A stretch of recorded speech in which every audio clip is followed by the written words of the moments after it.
ശബരിമല സ്വർണ്ണക്കൊള്ളക്കേസിൽ രാഷ്ട്രീയ യുദ്ധം പ്രഖ്യാപിച്ചു മുന്നണികൾ.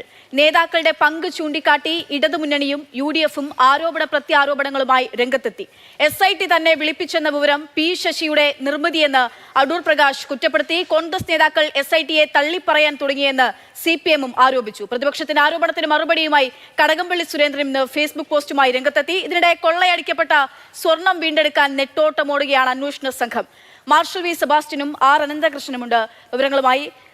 മാർഷൽ, വലിയ ഒരു രാഷ്ട്രീയ യുദ്ധത്തിലേക്ക് തന്നെ നേരിട്ടത്. അതായത് അടൂർ പ്രകാശിനെ SIT വിളിപ്പിച്ചു, സോണിയാഗാന്ധിയുമായിട്ടുള്ള ചിത്രം വന്നു, ഇത് വലിയ രാഷ്ട്രീയ ആയുധമാക്കി LDF മാറ്റുന്നു. അതേസമയത്ത് തന്നെ ഇതുവരെയും സഖാക്കളാണ് അയ്യപ്പ എന്ന് പാടിയിടത്തുനിന്നും ആ പാട്ട് തിരിച്ചുവിടാൻ പറ്റുന്ന ലൈനിലേക്കുള്ള ശ്രമം LDFന്റെ ഭാഗത്ത് ഉണ്ടാകുന്നു. വലിയ രാഷ്ട്രീയ യുദ്ധമായിട്ട് സ്വർണ്ണക്കൊള്ള മാറിക്കൊണ്ടിരിക്കുന്നു. അതായത് തദ്ദേശ തെരഞ്ഞെടുപ്പിൽ UDFിനുണ്ടായിട്ടുള്ള മേൽക്കൈക്ക് പിന്നിൽ ശബരിമലയുടെ പ്രചരണമാണ് എന്നുള്ളതാണ് ഇപ്പോഴും ഇത് അതേപടി തന്നെ തുടരുന്നതിനൊരു കാരണമായി ഞാൻ കാണുന്നത്. അതുകൊണ്ട് തന്നെ ശബരിമല വിഷയം ഒരു തിരിച്ചടിയായി എന്ന് മനസ്സിലാക്കിക്കൊണ്ടാണ് LDF ഇപ്പോൾ പഴയകാല ചിത്രങ്ങളെല്ലാം എടുത്ത് പുറത്തിട്ട് പ്രതിരോധിക്കാൻ വേണ്ടി ശ്രമിക്കുന്നത്.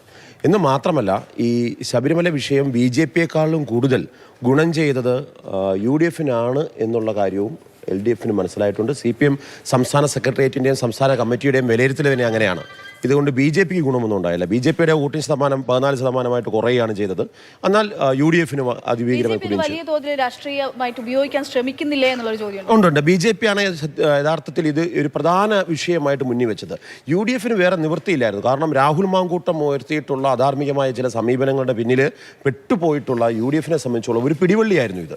എന്നാൽ അതിന് ശേഷം നോക്കുക, തദ്ദേശ തെരഞ്ഞെടുപ്പിന് ശേഷം ഇവർക്ക് മനസ്സിലാകുന്നു ശബരിമല ഒരു പ്രധാനപ്പെട്ട പൊളിറ്റിക്കൽ ഐക്കണാണ് എന്ന് പറയുന്നത്. രാഷ്ട്രീയ ആയുധമായിട്ട് ഇതിനെ ഉപയോഗിക്കാമെന്ന് മനസ്സിലാക്കിയിട്ട് അവർ അതിനെ കൂടുതൽ പരുവപ്പെടുത്തിയെടുക്കുകയാണ്. ഇനിയും വരാനിരിക്കുന്നത് നിയമസഭാ തെരഞ്ഞെടുപ്പാണ്. അധികം സമയമില്ല. ഫെബ്രുവരി ആകുമ്പോഴേക്കും ഇത് വരും. എന്തായാലും ശബരിമല സ്വർണ്ണക്കൊള്ള തന്നെയായിരിക്കും പ്രധാനം. അതുവരെ ഇത് പിടിച്ചു നിർത്താൻ വേണ്ടിയിട്ടാണ് പ്രധാനമായും ഇതിനെ രാഷ്ട്രീയപരമായ രീതിയിലേക്ക് ഇവർ കൊണ്ടുവന്ന് കിട്ടുന്നത്. നിലവിൽ ഇപ്പോൾ സോണിയാഗാന്ധിയുടെ ചിത്രമൊപ്പം തന്നെ അടൂർ പ്രകാശുമായിട്ടുള്ള വിവാദങ്ങൾ ഇതൊക്കെ ചേർത്ത് വെച്ചാൽ നിലവിലിപ്പോൾ LDFിനുണ്ടായിട്ടുള്ള ഒരു കോട്ടമുണ്ടല്ലോ, ക്ഷയം ഉണ്ടല്ലോ, അത് വീണ്ടെടുക്കുക അല്ലെങ്കിൽ അതിൽ നിന്നും ഏതെങ്കിലും തരത്തിൽ മുക്തി നേടാൻ നിലവിൽ നടത്തുന്ന പ്രചാരണത്തിലൂടെ സാധിക്കും. യഥാർത്ഥത്തിൽ കഴിഞ്ഞ 2 വാർത്താ സമ്മേളനങ്ങളിലും MV ഗോവിന്ദൻ മാഷ് പറഞ്ഞിട്ടുള്ളത്, അതായത് CPMന്റെ സംസ്ഥാന സെക്രട്ടറി പറഞ്ഞത്, അവരുടെ വിലയിരുത്തനുസരിച്ച് ശബരിമല ഞങ്ങൾക്ക് വലിയ പ്രശ്നമൊന്നും ഉണ്ടാക്കിയിട്ടില്ല എന്നാണ്. എന്നാൽ അതല്ല യാഥാർത്ഥ്യമെന്ന് അവർ തിരിച്ചറിയുന്നുണ്ട്. കാരണം ശബരിമല ഇഷ്യൂവുമായി ബന്ധപ്പെട്ട് ഇടതുമുന്നണിയിലേക്ക് വരാവുന്ന കുറേ ഫ്ലോട്ടിംഗ് വോട്ടുകൾ ഈ വിഷയം വന്നതുകൊണ്ട് അവർ പ്രചരിപ്പിച്ചതുകൊണ്ട് മാറിപ്പോയി എന്നുള്ളൊരു ആശങ്കയുണ്ട്. അതുകൊണ്ട് അത് തടഞ്ഞു നിർത്തണം. അതുകൊണ്ടാണ് പ്രധാനമായിട്ടും അടൂർ പ്രകാശ്, ആൻഡോ, അതോടൊപ്പം തന്നെ സോണിയാഗാന്ധി ഇവർക്കൊപ്പമുള്ള നിൽക്കുന്ന ചിത്രങ്ങൾ. ഇന്ന് മാത്രമല്ല, കോൺഗ്രസ് നേതാവ് സുബ്രഹ്മണ്യം ഒരു AI പിക്ചർ, കൃത്രിമമായ ഒരു പിക്ചർ പ്രചരിപ്പിച്ചപ്പോൾ തന്നെ കേസെടുക്കുന്നു, അറസ്റ്റ് ചെയ്തു. ഇതിൻ്റെ കാരണം ഇതിൻ്റെ അപകടം തിരിച്ചറിഞ്ഞു എന്നുള്ളതാണ്. നിസ്സാരമെന്ന് നമുക്ക് തോന്നുമായിരുന്നു ആ ഒരു പാരഡി ഗാനം. അത് നിസ്സാരമായി കരുതിയ CPMന് തെറ്റിപ്പോയി. അത് ജനങ്ങൾ ഏറ്റെടുത്തു എന്നുള്ളതാണ്.